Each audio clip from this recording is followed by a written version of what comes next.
मित्रों, क्या कभी आप सोच सकते हैं कि पत्थर की मूर्ति भी किसी के हाथ मोड़ सकती है?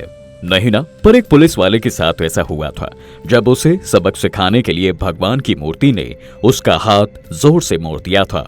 पर सोचने वाली बात है कि आखिर पुलिस वाले से ऐसी कौन सी गलती हुई जो प्रभु इतने क्रोधित हो गए। तो मित्रों, जालोर में एक मंदिर हुआ करता था जो एक भक्त ने अपने भगवान के लिए बहुत प्रेम से बनवाया था। उस मंदिर में भगवान राम, माता सीता, लक्ष्मण जी और हनुमान जी की पंच धातु से बनी प्रतिमा स्थापित थी। लेकिन 2008 में एक ऐसी घटना घटित हुई जिसने पूरे शहर को झंझोर कर रख दिया। एक दिन की बात है, रात के समय में कुछ चोर इस मंदिर में चोरी करने की मंशा से दाखिल हुए। उन्होंने मौका मिलते ही प्रभु श्री राम, देवी सीता और लक्ष्मण जी की मूर्तियों को चोरी कर लिया। सुबह होते ही ये खबर आग की तरह चारों तरफ फैल गई। चोरी की बात सुनकर मंदिर का निर्माण करने वाला भक्त पूरे परिवार के साथ मंदिर पहुंचा। वहां देखा तो मूर्तियां सच में गायब थी।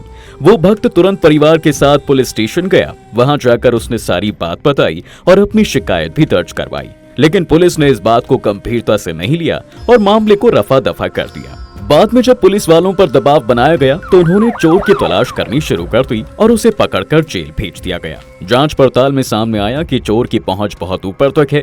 कई बड़े बड़े अधिकारी और नेताओं के साथ उसकी जान पहचान है, इसलिए उसे ज्यादा दिन जेल में नहीं रखा गया। वो जुगाड़ लगाकर जेल से छूट जाता है। हैरानी की बात ये नहीं थी कि चोर छूट गया, हैरानी की बात ये थी कि उसके पास से मिली मूर्तियों को वापस मंदिर में नहीं पहुंचाया जा रहा था। कई दिन बीतते चले गए, लेकिन लाख कोशिशों के बाद भी मूर्तियां अपनी जगह पर नहीं पहुंची। वहीं इसी बीच अखबार में खबर आती है कि जिस चोर ने मूर्ति चुराई थी उसकी एक एक्सीडेंट में मृत्यु हो गई है। कुछ लोग जहां ये कह रहे थे कि चोर को उसकी करनी की सजा मिल गई है, तो वहीं भगवान के भक्तों को ये चिंता खाई जा रही थी कि मूर्तियां अभी तक मंदिर नहीं पहुंची हैं। कई अधिकारियों और नेताओं से गुहार लगाई गई कि किसी तरह भगवान राम, माता सीता और लक्ष्मण जी की मूर्ति को वापस से मंदिर पहुंचा दिया जाए, लेकिन सबकी मेहनत बेकार हो जा रही थी। तभी एक रोज मंदिर में एक भक्त आया और उसने हनुमान जी की मूर्ति के सामने खड़े होकर उनसे विनती की और कहा, प्रभु, आपने ही माता सीता का पता लगाया था, आपने ही लक्ष्मण जी के प्राण बचाए थे और आप ही प्रभु राम के परम भक्त हैं। अब आप ही कोई ऐसी लीला रचिए जिससे मूर्तियों को दोबारा से मंदिर में स्थापित कराया जा सके। अब इसी बीच मंदिर का निर्माण कराने वाले प्रभु श्री राम के भक्त ने बहुत जतन किया। उसने कई पुलिस वालों से भी कहा, लेकिन किसी ने ये कहकर मना कर दिया कि इसमें अधिकारियों के हस्ताक्षर चाहिए होंगे। तो किसी ने ये कह दिया कि इसमें कार्रवाई बहुत लंबी होगी। आखिर में थक हार कर उस भक्त ने हनुमान जी से कहा, अब आप ही श्री राम को वापस लेकर आइए। दोस्तों, कहते हैं जिस दिन उसने ऐसा किया उसके अगले ही दिन कुछ ऐसा हुआ जिसके बारे में किसी ने नहीं सोचा था। सुबह होते ही पुलिस अधिकारी अपने 2 कांस्टेबल के साथ भक्तराज के घर पहुंचा। घर में अचानक पुलिस देख भक्तराज घबरा जाता है। उसने कहा, क्या हुआ सर, आप लोग इस समय यहाँ, सब ठीक तो है? पुलिस वाले ने कहा, सब ठीक करने ही तो आया हूँ, मैं आपको आपकी मूर्तियाँ वापस देने आया हूँ। अब जितनी जल्दी हो सके आप इसे मंदिर में स्थापित करा दीजिए। भक्तराज ने कहा, आपका बहुत बहुत धन्यवाद सर, आइए घर के अंदर तो आइए, मैं अभी आपके लिए चाय नाश्ता लेकर आता हूँ। पुलिस वाले ने कहा, नहीं, मुझे कुछ नहीं चाहिए, आपको नहीं पता मेरे साथ कल क्या हुआ था। भक्तराज ने कहा, ऐसी क्या बात हो गई सर आपके साथ कल, जो आपके होश उड़े हुए हैं? पुलिस वाले ने कहा कि कल रात में गहरी नींद में सो रहा था कि तभी किसी ने मेरा हाथ पकड़कर जोर से मोड़ दिया। एक पल को लगा जैसे मैं कोई सपना देख रहा हूँ, लेकिन जब मैंने आंख खोलकर देखा तो मेरा हाथ सच में मुड़ा हुआ था और मुझे दर्द हो रहा था। मैंने बार बार कहा कि कौन हो और क्यों मेरा हाथ पकड़ रखा है। तभी इतने में आकाशवाणी होती है कि जेल में जो भगवान की मूर्तियां रखी हैं उसे जल्द से जल्द भक्तराज के पास पहुंचा दो, वरना तुम्हारे साथ भी वही होगा जो उस चोर के साथ हुआ था।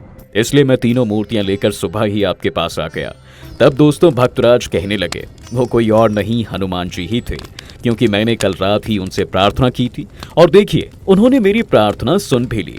तो मित्रों, इस सच्ची घटना से एक बात तो साफ हो जाती है कि अगर आप अपना कोई काम हनुमान जी को सौंपते हैं तो फिर वो उसे पूरा जरूर करते हैं। दोस्तों, सिर्फ यही इकलौती भगवान की मूर्ति और उनके चमत्कार की कहानी नहीं है, एक ऐसे ही श्री कृष्ण की मूर्ति से जुड़ी सच्ची कथा भी है, जिसकी माने तो एक बार भगवान की मूर्ति से खून निकलने लगा था। लेकिन ऐसे में लोगों के मन में कई तरह के सवाल आते हैं कि आखिर ऐसा कैसे मुमकिन हो सकता है।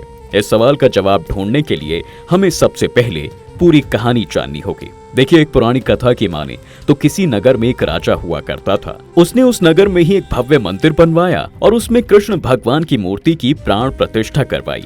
लेकिन राजा कभी उस मंदिर में खुद पूजा नहीं करता था, इसलिए भगवान की देखरेख और पूजा पाठ के लिए उसने वहां पर एक पुजारी भी रख दिया। पुजारी रोजाना कन्हैया को नहलाता, उन्हें टीका चंदन लगाता, फिर सच्चे मन से उनकी पूजा अर्चना करके उन्हें भोग लगा देता। उधर राजा जी श्री कृष्ण के लिए रोज के लिए माला भेजा करते थे, जिसे पंडित जी पहले श्री कृष्ण को पहनाते और जब वो राजा दर्शन के लिए आता तो कृष्ण जी से माला उतार कर वो उन्हें पहना देता। श्री कृष्ण की सेवा करते करते पंडित जी को सालों बीत गए और उनकी उम्र हो चली। नियम के अनुसार राजा ने एक दिन माला तो मंदिर भिजवा दी, लेकिन अपने सेवक से ये कहलवा दिया कि पंडित जी को बोल देना आज मैं नहीं आऊंगा, मेरा इंतजार ना करें।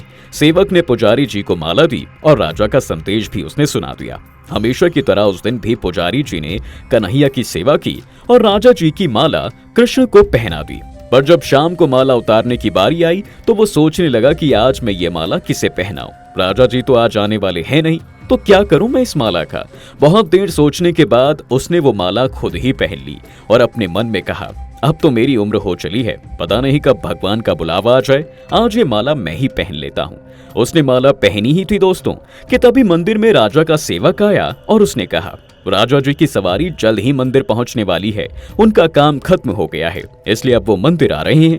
ये सुनकर पुजारी के हाथ पैर ठंडे पड़ गए, वो डर के मारे कांपने लगा। उसने सोचा कि अगर राजा जी ने मुझे ये माला पहने देख लिया तो मैं उन्हें क्या जवाब दूंगा, कहीं वो मुझे मरवा ना दे। इतना सब सोचकर उसने तुरंत वो माला दोबारा से कन्हैया जी को पहना दी और जैसे ही राजा जी अंदर आए उसने मूर्ति से माला उतार कर उन्हें पहना दी। लेकिन तभी राजा ने माला पर लगा सफेद बाल देख लिया। वो समझ गया कि पुजारी ने उसके साथ धोखा किया है।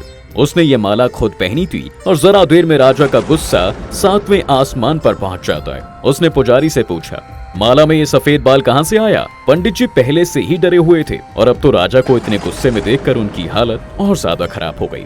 डर के मारे उन्होंने ये कह दिया कि ये बाल तो कान्हा जी का है। इतना सुनते ही राजा भड़क गया। उसने कहा कि कन्हैया भगवान हैं, उनका बाल भला सफेद कैसे हो सकता है? तुम झूठ बोल रहे हो मुझसे। पुजारी ने कहा, नहीं नहीं राजा जी, मैं सच कह रहा हूँ। लेकिन गुस्से में आग बबूला हुए राजा ने यह ऐलान कर दिया कि कल श्री कृष्ण के श्रृंगार के समय मैं खुद आकर देखूंगा कि कान्हा जी के बाल सफेद हैं या नहीं, और अगर मुझे पता चला कि पुजारी जी ने झूठ कहा है तो उन्हें फांसी की सजा दी जाएगी। अब राजा तो ये मित्रों कहकर चला गया, लेकिन पुजारी जी की चिंता बढ़ती चली गई। उसने सोचा कि अब तो मेरा मरना तय है, कल मेरा सच राजा जी के सामने आ ही जाएगा। वो रोते रोते भगवान श्री कृष्ण के सामने आया और बोला, माधव, मैं मानता हूँ कि मैंने राजा जी से झूठ बोलकर सही नहीं किया। मैं आपसे माफी मांगता हूँ। अगर मेरी भक्ति में जरा भी सच्चाई है तो मेरी रक्षा करना केशव। कल मुझे राजा जी की सजा से बचा लेना। अब इसी सब चिंता में पंडित जी रोते रोते सो गए। जैसे ही सुबह हुई राजा वहां पहुंच गया और कहने लगा, आज भगवान का श्रृंगार मैं खुद करूंगा। और डर से सिटपिटाए पंडित जी किनारे खड़े हो गए। राजा ने जैसे ही श्री कृष्ण का मुकुट हटाया तो देखा उनके सारे बाल सफेद। देखकर वो चौंक गए। उनको समझ नहीं आ रहा था कि ऐसा कैसे हो सकता है। उन्हें लगा ये जरूर पुजारी की ही चाल है। मौत के डर से उन्होंने भगवान के बालों को रंग दिया है। उन्होंने तुरंत कृष्ण की मूर्ति से उनका एक बाल तोड़ दिया, पर फिर जो हुआ उसे देखकर वहां मौजूद सभी लोग हक्का बक्का रह गए। मित्रों, श्री कृष्ण की मूर्ति से उस जगह से खून की धारा बहने लगी जहां से राजा ने उनका बाल तोड़ा था। ये देखकर राजा ने तुरंत श्री कृष्ण के चरण पकड़ लिए। तभी मूर्ति से आवाज आई, राजन, कभी भी सच्चे भक्त की भक्ति पर शक नहीं करना चाहिए। मैं तुम्हारे लिए सिर्फ एक मूर्ति हूँ, लेकिन पुजारी जी के लिए नहीं। और अगर कोई मेरे भक्त की सच्ची भक्ति पर सवाल खड़ा करता है तो उसका जवाब मैं खुद देता हूँ, क्योंकि अपने भक्तों की लाज मैं कभी जाने नहीं देता। तो मित्रों, आज की वीडियो में फिलहाल बस इतना ही। अगर हमारी दोनों कहानियों में से कोई भी आपको पसंद आई हो और आप भगवान के होने पर विश्वास करते हैं तो वीडियो को ज्यादा से ज्यादा शेयर करें। वहीं अगर ऐसी ही कोई सच्ची कहानी आप भी जानते हैं तो हमें कमेंट करके जरूर बताएं। तब तक वीडियो को लाइक करें, शेयर करें और हमारे चैनल को सब्सक्राइब करना बिल्कुल ना भूलें।